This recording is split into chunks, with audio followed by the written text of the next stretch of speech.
Olá, seja bem-vindo ao Porto Alegre em Debate. A desigualdade salarial entre negros e brancos continua sendo um dos problemas sociais e econômicos mais complexos do nosso país.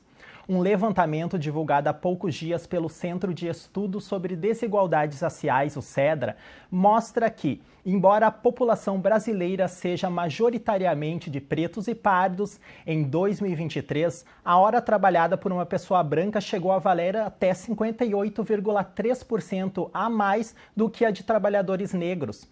Para debater essa questão, além de outros pontos apresentados pela pesquisa, como a maior sobrecarga de trabalho e a menor expectativa de vida da população negra, a gente recebe aqui no nosso estúdio a deputada federal Reginete Bispo, que também é socióloga e militante do Movimento de Mulheres Negras, e a Dirlene Silva, economista e conselheira de desenvolvimento econômico. Olá, sejam bem-vindas à TV Câmara, obrigado por terem aceito o convite. Bom, essa pesquisa, ela foi apresentada na última semana e ela mostrou um dado preocupante, né, gurias? A renda média do trabalho principal das pessoas negras, que em 2012 era de cerca de R$ 1.049, e a das pessoas brancas, que lá atrás era de cerca de R$ 1.816, teve pouca diferença. 10 anos depois, esse novo levantamento aí fez um balanço ali. Em 2023, essa diferença passou a ser de R$ 2.199 para pessoas negras e R$ 3.629 para pessoas brancas. Uma redução de apenas 1,2% nessa desigualdade salarial num período de 10 anos. É muito tempo para pouca diferença. Começo com a deputada Reginete. Deputada, na tua visão, quais os principais, desafios, obstáculos para que esse cenário, mesmo em uma década, continue sendo muito desigual? As pessoas negras, pretos e pardos, continuam recebendo bem menos que as pessoas brancas. Seja bem-vinda. Primeiro, te saudar o público que nos acompanha e dizer da alegria de retornar aqui à TV Câmara, depois de ter passado tantas vezes por aqui quando estive no exercício do mandato de vereadora, né? Primeiro, Gilberto, essa pauta que você nos apresenta é uma pauta, para mim, hoje central no debate sobre economia, sobre políticas públicas e sobre democracia, né? Como é que nós, mulheres negras, estamos inseridas, né, na sociedade, fundamentalmente no mundo do trabalho, né, que o trabalho é o que garante, né, a nossa sobrevivência. E, infelizmente, né, o Brasil é um dos países mais desigual do mundo, e essa desigualdade ela recai fundamentalmente sobre as mulheres negras, né? Os dados que você traz espelham essa realidade, né? Nós, mulheres negras, em média, né, ganhamos menos de 50%, 48% do que um homem branco ganha, exercendo a mesma função e com o mesmo grau de escolaridade, né? E recentemente na Câmara, 2023, nós aprovamos a Lei da Igualdade Salarial, né? E imediatamente foi sancionada pelo presidente Lula. E a Lei da Desigualdade Salarial, ela se propõe a fazer uma fiscalização, né, sobre as empresas que têm mais de 100 funcionários, para que essa disparidade que há entre homens e mulheres negras e homens negros e não negros, né, seja superada, né? Trago essa reflexão porque o Ministério das Mulheres tem acompanhado, né, ele que faz essa fiscalização e colhe os dados das empresas. E recentemente eu fiz na Comissão de Direitos Humanos, na Câmara Federal, um debate analisando esses dados, né? E é assustador, os dados são muito mais graves do que a pesquisa aponta, né? Porque a disparidade salarial é gigantesca, a presença das mulheres negras e homens negros, mas fundamentalmente as mulheres negras, ela é pífia diante da realidade. Tem empresas, veja bem, são empresas com mais de 100 trabalhadores. Tem empresas que não tem sequer uma mulher negra, né, trabalhando, ou não tem pessoas negras trabalhando nessas empresas, né? E então isso demonstra, né, traz um pouco da realidade, dos desafios que a gente tem que enfrentar. né? Eu acho que ainda prevalece muito, né, uma das causas na mentalidade, né, de uma certa elite empresarial e econômica no nosso país, de que nós, mulheres negras, não estamos preparadas, né, para determinadas funções, né? Ou ainda, né, prevalece a mentalidade que nós devemos exercer papéis subalternos dentro das relações de trabalho em qualquer lugar, né? Isso para mim é resquício de Lene, né? De saudade também. É resquícios de quase 4 séculos de escravidão, né? E que, veja bem, o Brasil escravizou durante quase 4 séculos, tem 137 anos de abolição, e isso está muito presente na mentalidade da sociedade brasileira. Não é à toa que nós, mulheres negras, ainda somos impactadas pela escravidão, né? Que a escravidão foi um processo permanente, né? E que hoje, né, a gente tem com mais visibilidade, né, o quanto as mulheres negras, os trabalhadores negros ainda são escravizados no nosso país, sobretudo as trabalhadoras domésticas, né? E é algo chocante, mas é uma realidade que está ali e que, na minha opinião, a gente não trabalha, a sociedade não trabalha da forma, com a contundência que deveria trabalhar para superar essas desigualdades. E isso reflete no mundo do trabalho. Para mim, o racismo e o machismo, mas para nós, fundamentalmente, o racismo determina as relações de poder e determina o lugar aonde nós mulheres deveremos estar. Então, a escolaridade, veja bem, a escolaridade ela é importante, ela é fundamental, mas ela não tem sido suficiente para diminuir a desigualdade salarial. Olha o dado que você traz. Em uma década, o Brasil avançou em políticas públicas para as pessoas negras, né? São as cotas, são os incentivos, né? A gente saiu daquela invisibilidade, né? Tem estatística, tem dados, e apesar das políticas públicas, a disparidade, a desigualdade diminuiu um pouco mais de 1%, né? Isso quer dizer que precisa de uma ação mais contundente, porque quando falamos em mulheres negras, a gente não estamos falando de uma minoria quantitativa. Sim, a maioria da população brasileira, né? Estamos 28%. falando do maior grupo populacional brasileiro. Nós mulheres negras, 27% da população brasileira. Então, se não enfrentar o tema das disparidades, desigualdades raciais e de gênero, né, a gente não tem como consolidar a democracia e a gente não tem como ter um desenvolvimento econômico com justiça social. Exatamente. Deputada, tu levantou muito bem a questão das mulheres negras serem as mais prejudicadas, né, nesse cenário aí. Só para passar um dado. Em relação a cargos gerenciais, em 2012, cerca de 31% desses cargos eram ocupados por pessoas negras. Em 2023, teve um leve aumento, mas muito pouco. Foi para 33%. Já o número de mulheres negras, né, que ocupam cargos gerenciais, em 2023 ficou em apenas 11%.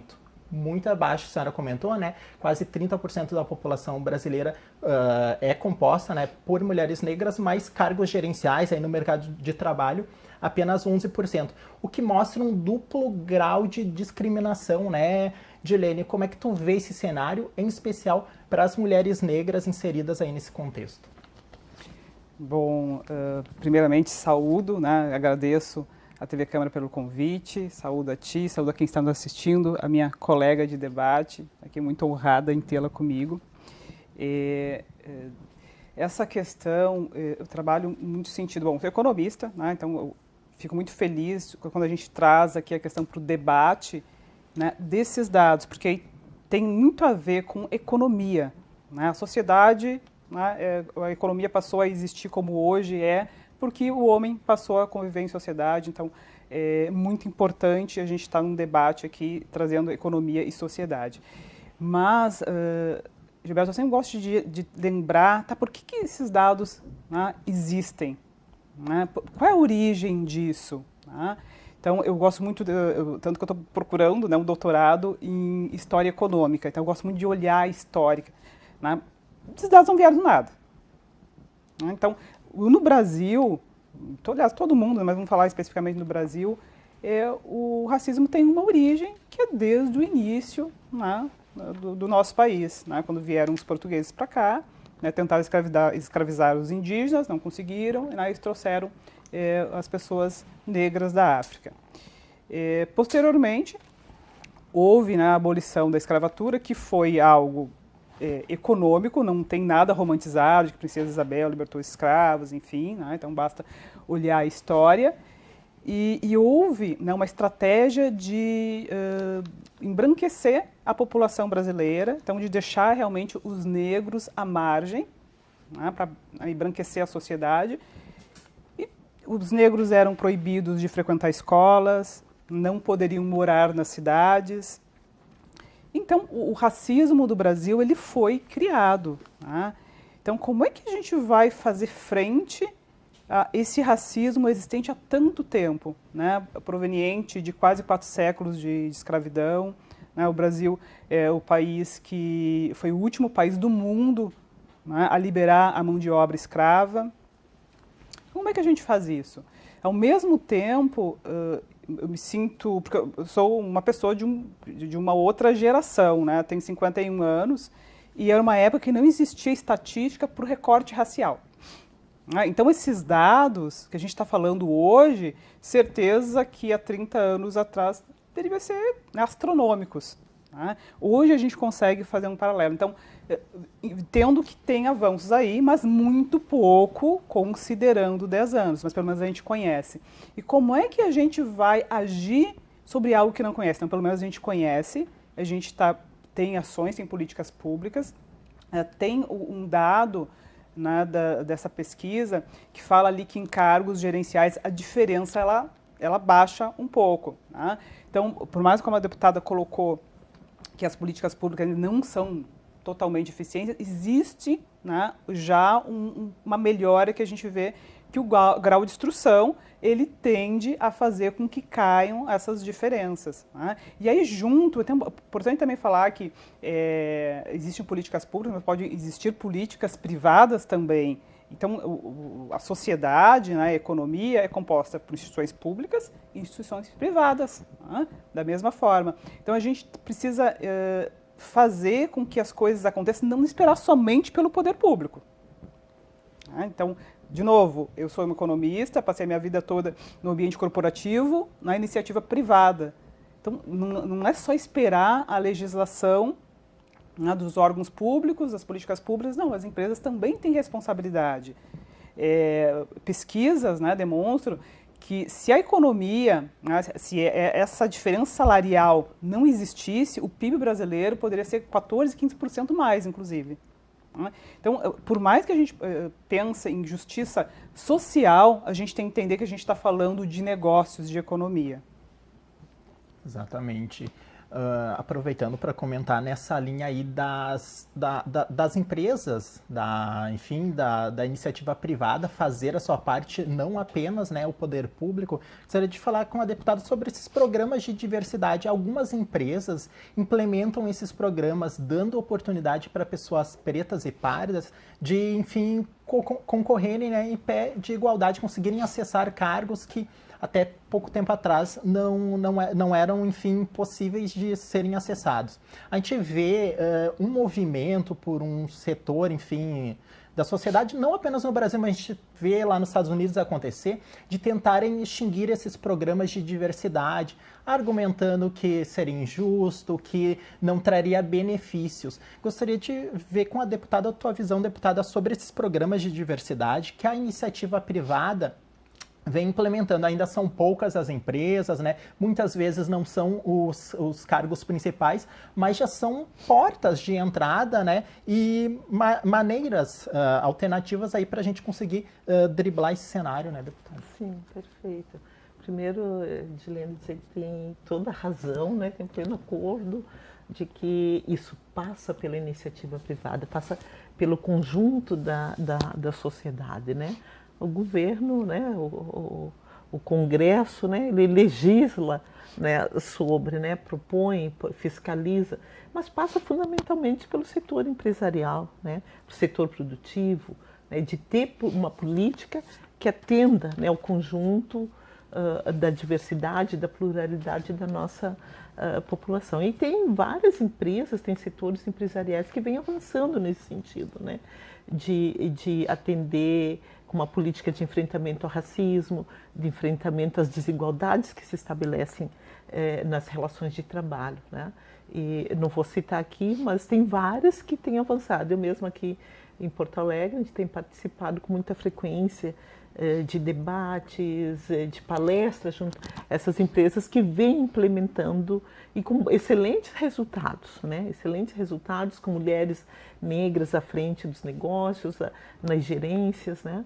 Então, mas isso aí, infelizmente, ainda é um número muito pequeno de empresas que estão sensibilizadas para isso, né? Porque ainda tem essa mentalidade. Nós tivemos, você traz o exemplo dos Estados Unidos, agora com a ascensão do presidente Trump, né?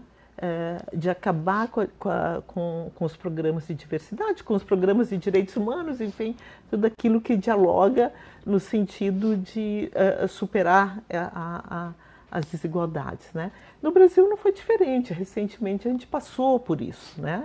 A lógica da meritocracia, né? Se você tem mérito, você consegue, né? Mas isso é totalmente equivocado num país, como eu já afirmei inicialmente, que se formou, né, utilizando durante quase 4 séculos a mão de obra escrava, e como a Edilene bem trouxe, em 13 de maio de 1888, né, a abolição da escravatura aboliu a escravatura, mas deixou milhões de negros à mercê da sorte. E, na sequência, criou um conjunto de legislações que impediam essa população ex-escrava de acessar direitos, como o direito à propriedade, acesso à terra, como o direito à educação, né? É só no início do século XX que se oficializa o direito, né, da população negra poder frequentar os bancos escolares, né? É só no início do século XX que se permite que a população negra seja proprietária de terras, né?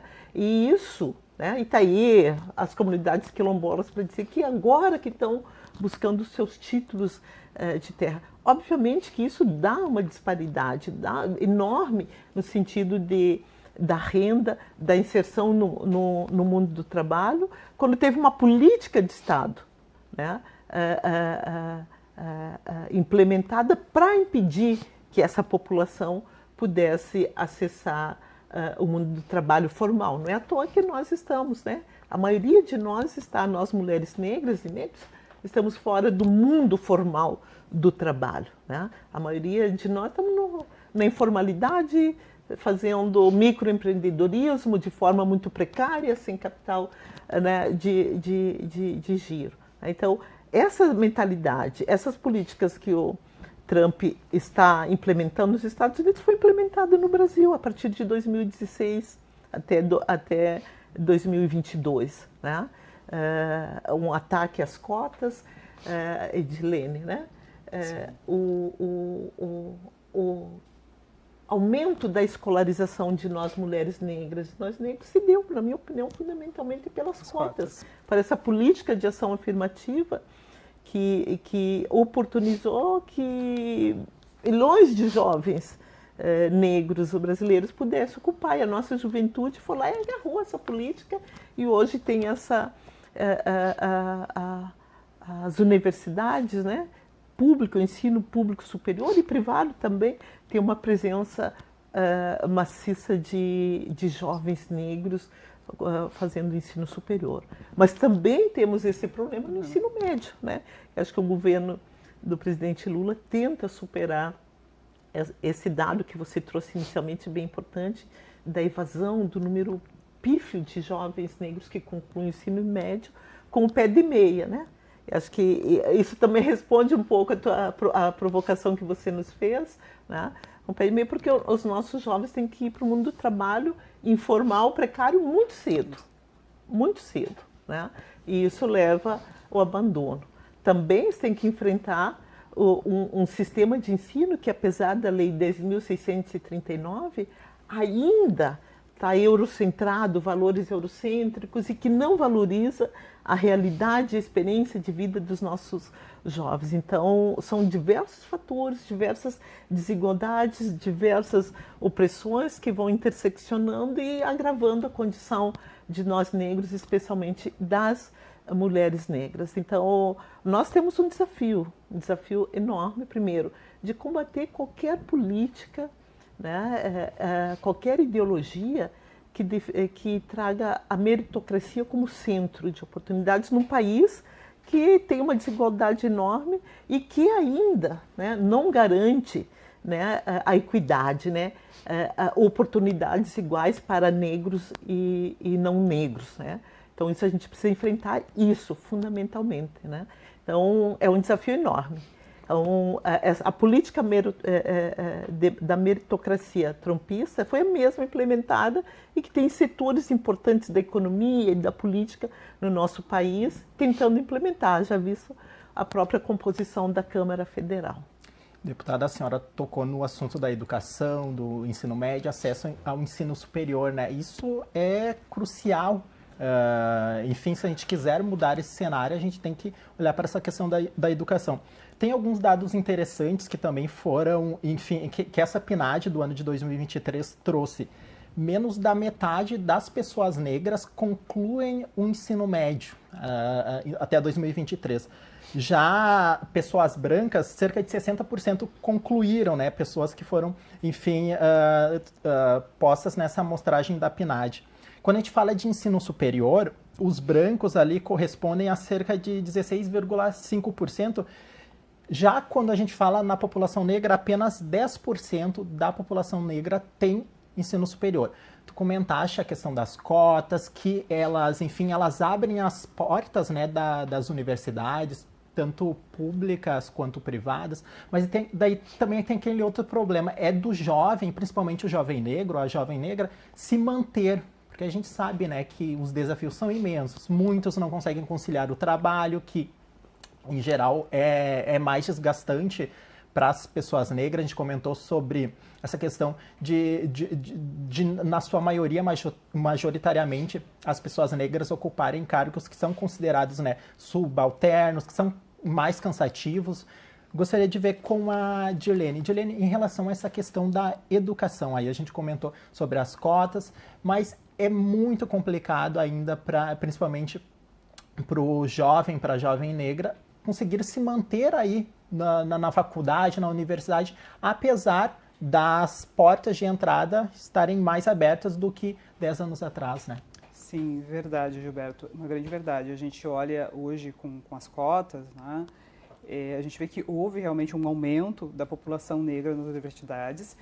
E eu posso falar de que aconteceu comigo, né? Então, quando eu prestei vestibular, prestei, né, aqui na URGS, fiz 2 vestibulares e no último eu passei, mas não consegui classificar, né? Existia, eu lembro, uma estatística, só que na época não existia estatísticas com recorte racial, era apenas por renda. Então, se sabia que os números de estudantes na universidade pública eram apenas 5% de pobres, né? Pessoas de baixa renda. Então, aí a gente fica imaginando que a maioria dos pobres no Brasil são negros, 70% dos pobres. Então, né, tenta-se fazer uma conta, mas não tinha exatamente essa conta. E hoje em dia, da universidade pública, a maioria dos estudantes, 50,8%, são pessoas negras, aí geral, né? Não estou falando somente de URGS, estou falando das universidades públicas no Brasil. E nas universidades do Brasil, públicas, tanto públicas quanto privadas, esse número de negros chega a 38%. Então a gente, sim, sabe que tem um aumento. Mas só que até chegar à universidade, a gente tem um grande desafio de manter esses estudantes, né? Essas pessoas estudando. E as pessoas negras, elas têm, como falei, né, 70% dos pobres no Brasil são negros, geralmente eles precisam trabalhar para já ajudar nas suas famílias. E isso aconteceu comigo, né? Quando eu completei meu ensino fundamental, a minha mãe imaginou, bom, chega de estudar, vai trabalhar para ajudar em casa. Porque eu sou a terceira filha, tenho 2 irmãs mais velhas, as minhas irmãs começaram a trabalhar cada uma com 13 anos de idade, como trabalhadoras domésticas, e eu já estava com 15 para 16 anos, ainda não trabalhava. E aí, as minhas irmãs tiveram um papel fundamental na minha formação, eu sou quem sou hoje, né, muito por conta das minhas irmãs. Elas disseram para minha mãe, mãe, deixa a Dirlene estudar, que é o que ela mais gosta de fazer, e a gente contribui mais em casa para que deixe ela estudar. Então eu consegui terminei o ensino fundamental, fui para o ensino médio, e lá no ensino médio, já preocupada com isso, que eu teria que trabalhar, mas eu não queria parar de estudar, conversando com meus professores, eles me orientaram, faz um curso técnico, que é uma maneira de vai ter uma profissão, e tu vai conseguir trabalhar e fazer, né, a faculdade, como tu pensa, né? E foi isso que eu fiz. Mas eu senti na pele, né, essa questão de ter que trabalhar para ajudar em casa.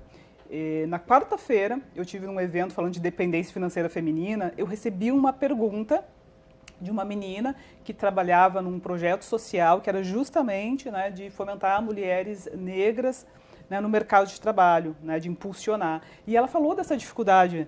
Aí eu falei, nossa, eu me identifico porque eu passei por isso. Né? Porque é muito comum das pessoas negras, que são os mais pobres, eles têm que começar a trabalhar muito mais cedo, né, para ajudar em casa, para realmente sobreviver, é sobrevivência. E aí tem esse grande desafio. E aí vem, né, esse programa social, que é o Pé de Meia, justamente, bom, eu vou colocar uma remuneração, tipo uma bolsa, né, para que a pessoa, eu incentivo que ela continue na escola e consiga custear ali o que a gente pensa? Normalmente a sociedade pensa, olha, o ensino é gratuito, a escola é pública, mas só que tem transporte para chegar até lá, né, tem roupa para chegar até lá, tem os materiais escolares, tem várias coisas, né? Além daquela ajuda em casa que normalmente a pessoa precisa ajudar. Né? Então, precisamos avançar nessas questões. Né? Então, por mais eu sou uma otimista por natureza, eu vejo realmente os avanços, mas precisamos avançar mais. Né? E aí a gente precisa da iniciativa pública e também privada, esses avanços. Né? Exatamente. Voltando também ali para aquela questão desse cenário em que as mulheres negras estão inseridas, gurias. Essa pesquisa do CEDRA, esse levantamento, apontou que sobre chefias de domicílio, aquelas mulheres que são, enfim, chefes do lar, responsáveis por criar os filhos sozinhas.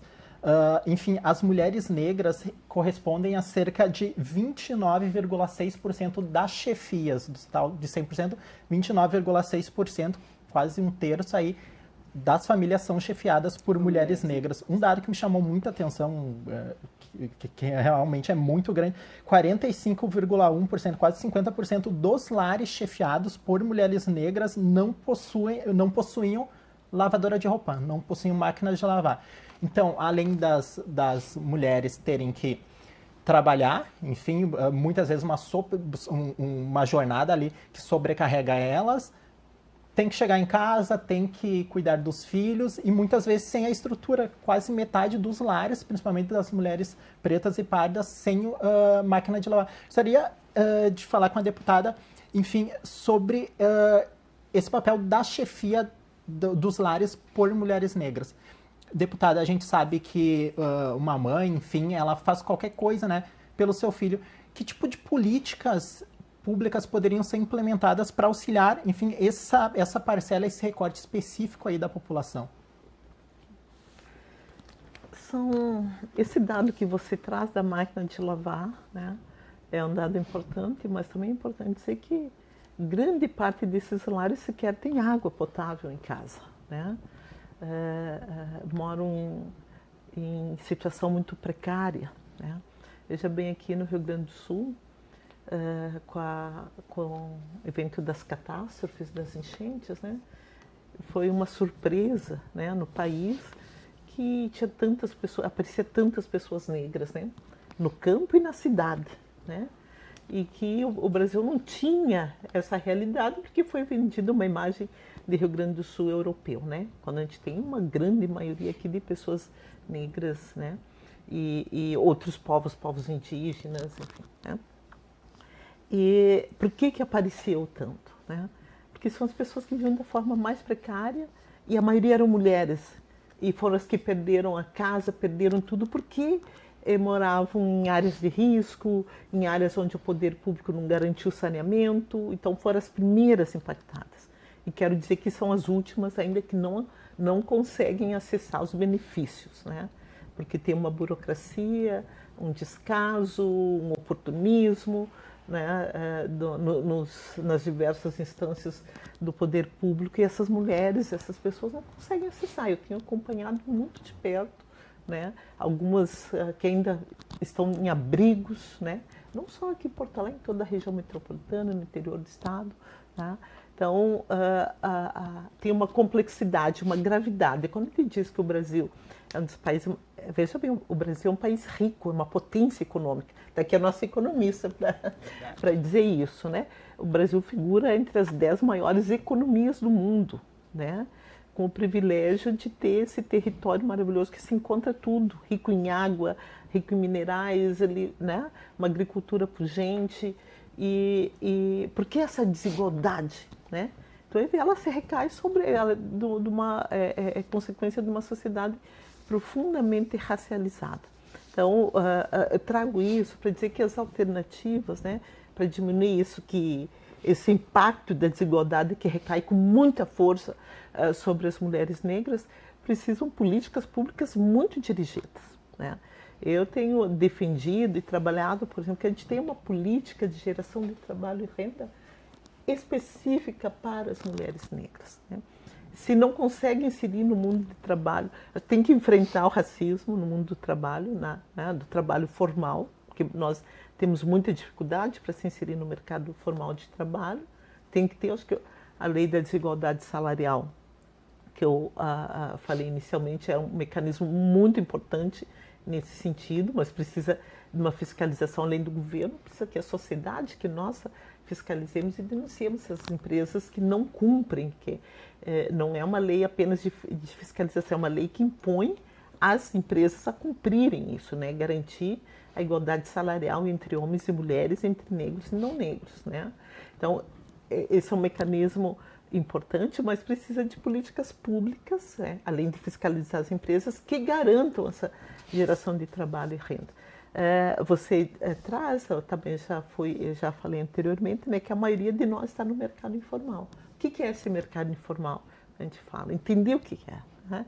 Então, a gente já tem lá desde o período colonial, né, as mulheres negras, as quituteiras, enfim, várias ações, as domésticas, as diaristas, né? São mulheres que fazem a sua forma de ganhar o seu sustento, né? Isso tem que ser entendido hoje como uma forma de luta, de resistência, de sobrevivência no mundo profundamente racializado. E essa experiência ela tem que ser potencializada positivamente. Então tem um programa, por exemplo, específico de financiamento a fundo perdido, com formação, com orientação para as mulheres negras empreendedoras é fundamental, né? Porque vão desenvolver a sua família, vão desenvolver a comunidade. A gente já tem algumas experiências muito bem sucedidas de mulheres que empreendem, hoje empregam pessoas, né? Então, isso não pode mais ficar à margem, tem que estar no centro do debate econômico, criar essas condições, assim como no meio rural, né? É uma pauta que eu acompanho muito, da produção agrícola, especialmente da agricultura familiar e das comunidades quilombolas, né? A gente não vê essa mesma ação para garantir que os territórios negros quilombolas tenham efetivamente o acesso à tecnologia que impulsione a sua produção para que possam se inserir no mercado de alimentos, no mercado formal de forma qualificada e competitiva, né? Então, isso para mim passa por incentivos, passa por formação, passa por dirigir o olhar para essas populações, né? Não tem alternativa. E a outra já mencionei, mas é importante reafirmar, aproveitar essa experiência, que tem um povo que lutou por justiça, por liberdade, que se auto-organizou para sobreviver a um Estado violento que nos ignorou, foi o povo negro. Então, essa experiência que garantiu que nós chegássemos até aqui, apesar da escravidão, apesar da negligência, apesar das violências, elas precisam ser conhecidas e potencializadas. Eu não vejo a saída para o Brasil, né, para superar as desigualdades, para superar a violência, sem considerar essa experiência que nós, mulheres negras, produzimos, que nós, negros, povos indígenas, de luta e resistência contra o colonialismo, de luta e resistência contra a violência de Estado, de luta e resistência contra esse racismo que define, né, o lugar que você tem que ficar e que estabelece como se dão as relações de poder. Então, para nós é fundamental que essa experiência seja valorizada e colocada no centro do debate, porque daí sim nós podemos participar efetivamente desse debate e propor alternativas para esse país. Não é alternativas para nós negros, é alternativas para a efetivação do desenvolvimento econômico e social com justiça no nosso país. Exatamente. Gostaria de passar mais 2 dados que eu achei bem interessante nessa pesquisa, antes de nós nos encaminharmos aí para o final do programa, o índice, os dados sobre desocupação. Nesse período levantado, os negros, cerca de 12,1% das pessoas negras não tinham uma ocupação. Já o número de pessoas brancas sem uma ocupação ali era de 8,1%, então 4 pontos a menos. Outro dado interessante aí é quando um branco ocupa uma função ocupada majoritariamente por pessoas negras. Nesse caso aí, a pessoa branca ela ganhava em média 26,6% a mais do que as pessoas negras. Então, um dado interessante, apesar de em determinados ambientes ser majoritariamente ocupada aí por pessoas negras, quando tem uma pessoa branca, ela ganha mais que essas pessoas. É um dado complexo, difícil de se entender, né, Diolene? Olha, Gilberto, para mim faz muito sentido, né, quando eu trouxe a questão de como se criou esse sistema racista que a gente tem hoje. Né? Então faz muito sentido aí. Né, olhando o passado. Quando a gente olha só o dado isolado, realmente se torna muito difícil de entender. Mas, sinceramente, olhando para trás, uma coisa que eu sempre trago que não se muda o passado, mas a gente consegue aprender com ele e não repetir, né, não repetir esse mesmo passado. Então, faz muito sentido olhar para esse passado para explicar esses números. Porque, claro, ele por si só, assim, a gente fica pensando, nossa, mas como isso acontece? Né? E aí, ouvindo aqui a minha colega deputada nossa, que é maravilhoso te ouvir, tá? Eu lembrei de um provérbio africano que diz assim, eduque um homem e formará uma pessoa. Eduque uma mulher e terá formado uma aldeia. Tá? Então, e realmente as mulheres negras representam a base da pirâmide salarial, tá? E elas são sempre à margem, tá? E tem essa grande dificuldade das mulheres, mas né, que já vem ali, como eu falei, na quarta-feira eu estava falando a respeito da independência financeira feminina, e as mulheres já têm, né, já são discriminadas, né, no mercado de trabalho, e aí quando tem essa intersecção entre gênero e raça, as coisas ficam realmente piores, né? Mas é muito importante a gente poder discutir, a gente falar sobre. Né? De novo, ratifica a questão de que quando a gente não fala sobre, a gente né, tem o nosso tabu. E o tabu parece que não existe, que é algo que não existe diferença, que não existe problema. Então, durante muito tempo, a gente viveu a falácia da democracia racial, que era só se esforçar que consegue. E a verdade, a gente sabe que a meritocracia, ela significaria que se todo mundo largasse da mesma posição, todos teríamos a mesma chance. E, na verdade, não é. Tá? Então, por isso que eu costumo dizer que, nossa, falar de meritocracia no Brasil é muito difícil, porque as pessoas largam em posições diferentes. Então, se torna realmente bastante complicado. Tá? Então, eu gosto muito mais da palavra protagonismo do que meritocracia. Tá? Então, protagonismo é uma coisa, meritocracia é outra. Tá? Então, vai olhar a questão da igualdade e a equidade é diferente. Então, eu costumo dizer que a equidade é uma igualdade respeitando as diferenças, né? Porque nem todos somos iguais, né? Nem todos somos iguais, infelizmente. Ele dá uma contribuição nessa, né? Esse também tem um outro elemento que é fundamental. E a gente, recentemente, no Congresso, a gente aprovou uma legislação para enfrentar isso, né? Que é a política dos cuidados, né? O cuidado com a família, com a comunidade, recai sempre sobre a mulher, e muito mais sobre a mulher negra, né? Os acamados, os idosos, as crianças, as pessoas com deficiência, é sempre a mãe, é sempre a mulher que cuida. Isso também traz prejuízos em relação ao mercado de trabalho, né? Porque essa mãe, com certeza, essa mulher não pode se dedicar, né? A profissão como uma outra pessoa qualquer, e isso socialmente é atribuído às mulheres, especialmente às mulheres negras, cuidado. E isso nunca foi entendido e tratado como uma contribuição, né? Como algo importante para a existência dessa sociedade. A gente tem batido isso muito profundamente para que as mulheres, as pessoas que se dedicam ao cuidado daqueles que precisam de cuidado, né? Sejam valorizadas, reconhecidos como um trabalho formal, né? Então a gente tem debatido isso, tem trabalhado, aprovamos já na Câmara a lei da política dos cuidados, né? Que vai afetar diretamente, assim como a política da igualdade salarial. Eu acho que a política dos cuidados afeta nós mulheres e especialmente nós mulheres negras de uma forma muito direta. Exatamente. Meninas, está terminando o tempo do nosso programa, mas eu gostaria agora de abrir espaço para as mensagens finais e pedir para vocês focar num ponto. Vocês são mulheres aí que conseguiram vencer barreiras, né? Estão em áreas que normalmente não são ocupadas, né? Majoritariamente por mulheres e nem por mulheres negras. Gostaria de começar com a deputada Reginete, deputada para as mulheres aí, principalmente para as mulheres negras. Tua mensagem aí para elas ascenderem a política, enfim, seguirem esse caminho rapidamente. Eu quero retornar em 2026 na Câmara Federal, mas quero com um número bem maior de mulheres negras junto, porque eu sei que a gente faz a diferença. Eu sei que eu faço a diferença lá naquele espaço, assim como as minhas colegas mulheres negras que estão lá. A gente tem feito enfrentamento que homens não fariam, né?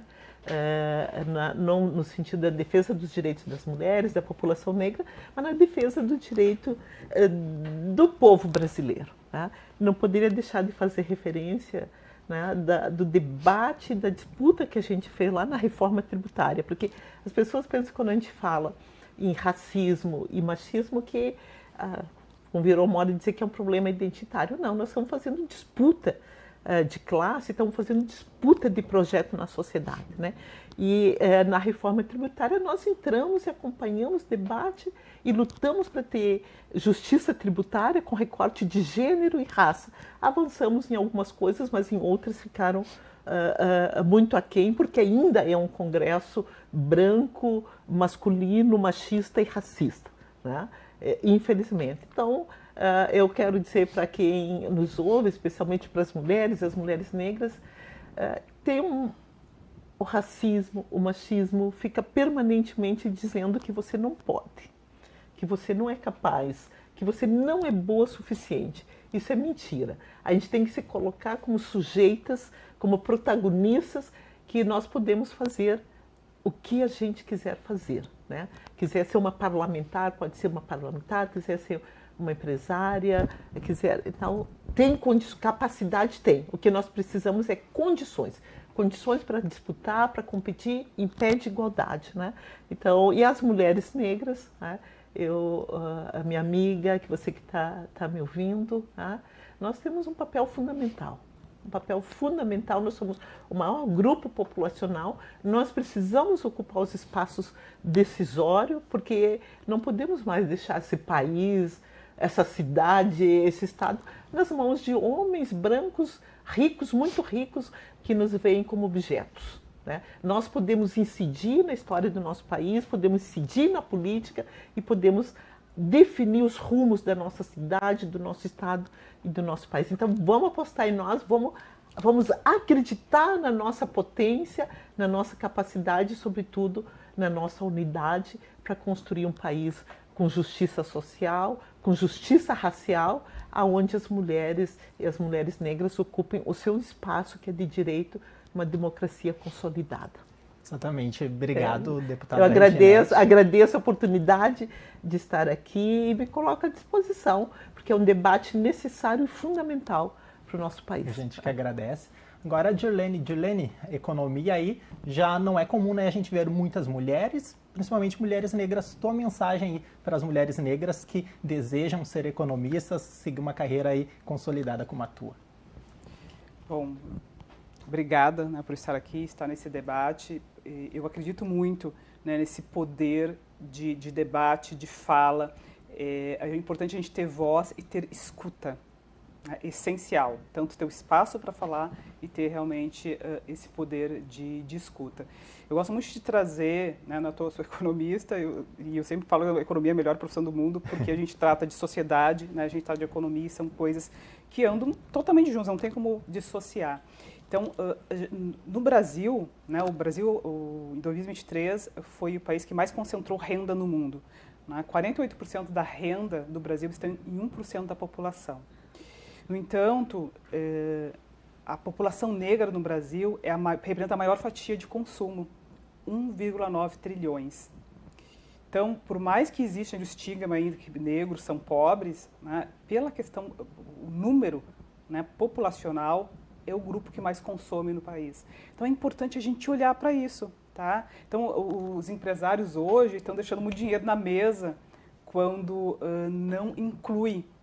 Então, por mais eu tenho ouvido muito, Gilberto, falar da questão da onda anti-woke, do enfraquecimento, da pauta da diversidade e tal. E eu gosto sempre de chamar a atenção, né, para esse fato econômico. Porque a gente sabe que a economia manda no mundo, né? Então, se a gente tentar voltar ao mundo como era 30 anos atrás, não volta. Não volta, porque nada do que foi será de novo do jeito que já foi um dia. Hoje em dia, as pessoas conseguem realmente ter essa voz, ter essa escuta, e cada vez mais crescem os movimentos de representatividade. Se não me representa, eu não consumo. Imagina se os negros fizessem isso. Imagina se as mulheres fizessem isso. O que seria da economia? Né? Então, quanto mais equitativa, igualitária é uma economia, mais ela cresce. Então, eu estou falando de justiça social também, sim. Né? Nós temos um débito histórico. Vamos falar um pouquinho mais sobre débito histórico, não tem tanto tempo para falar aqui, mas é muito que eu trouxe aqui, do como, né, o racismo no Brasil, como é que ele foi implementado. Né? A população negra ela foi jogada à margem da sociedade e aí, né, cresceu esse racismo. Então, é como a pessoa negra, ela nasce e cresce, e não, tu só pode ser, no mínimo, tu pode ser isso, tu não pode ter outras profissões. Eu, quando decidi ser economista, eu me tornei motivo de piadas, porque eu sou filha de uma Magari. Né? Então, eu tinha um apelido de filha da lixeira. Então, as pessoas olhavam e diziam, nossa, como a filha da lixeira vai ser economista? Né? Então, é muito importante a gente entender que, bem como a deputada trouxe, ela é maravilhosa, essa mulher, tá? Nós podemos, sim, né, lembro do discurso do Obama, yes, we can, nós podemos ser o que a gente quer, mas só que a gente precisa de oportunidades para demonstrar essa potência. Assim como eu, quantas mulheres, meninas, negras, potentes existem, mas daqui a pouco, né, não tiveram as mesmas oportunidades que eu tive e tem isso também, de ter oportunidade de conseguir aproveitar aquela oportunidade. Então, eu tive uma oportunidade de conseguir aproveitar essa oportunidade, mas nem todos conseguem, né, infelizmente. Mas, principalmente, vamos olhar, né, para a nossa economia. A gente quer um país forte. O Brasil é, né, a 10ª economia do mundo. Ela pode crescer muito mais. Eu lembro que eu trouxe o dado, né, de que se nós tivéssemos igualdade salarial, né, nós teríamos chance de ter um PIB de 14% a 15% maior. Então, quanto mais a gente pode crescer olhando realmente para todo mundo, né? Fazendo realmente desse país essa democracia verdadeiramente, né, uma democracia racial. Exatamente. Meninas, obrigado pela participação. Voltem sempre à TV Câmara Porto Alegre. Bom, o Porto Alegre em Debate de hoje ele está chegando ao fim, mas você pode rever este e outros conteúdos produzidos pela TV Câmara no nosso canal no YouTube. Informações do Legislativo, você já sabe, é só acessar o site da Câmara Municipal de Porto Alegre. Muito obrigado pela sua companhia e até semana que vem. Tchau!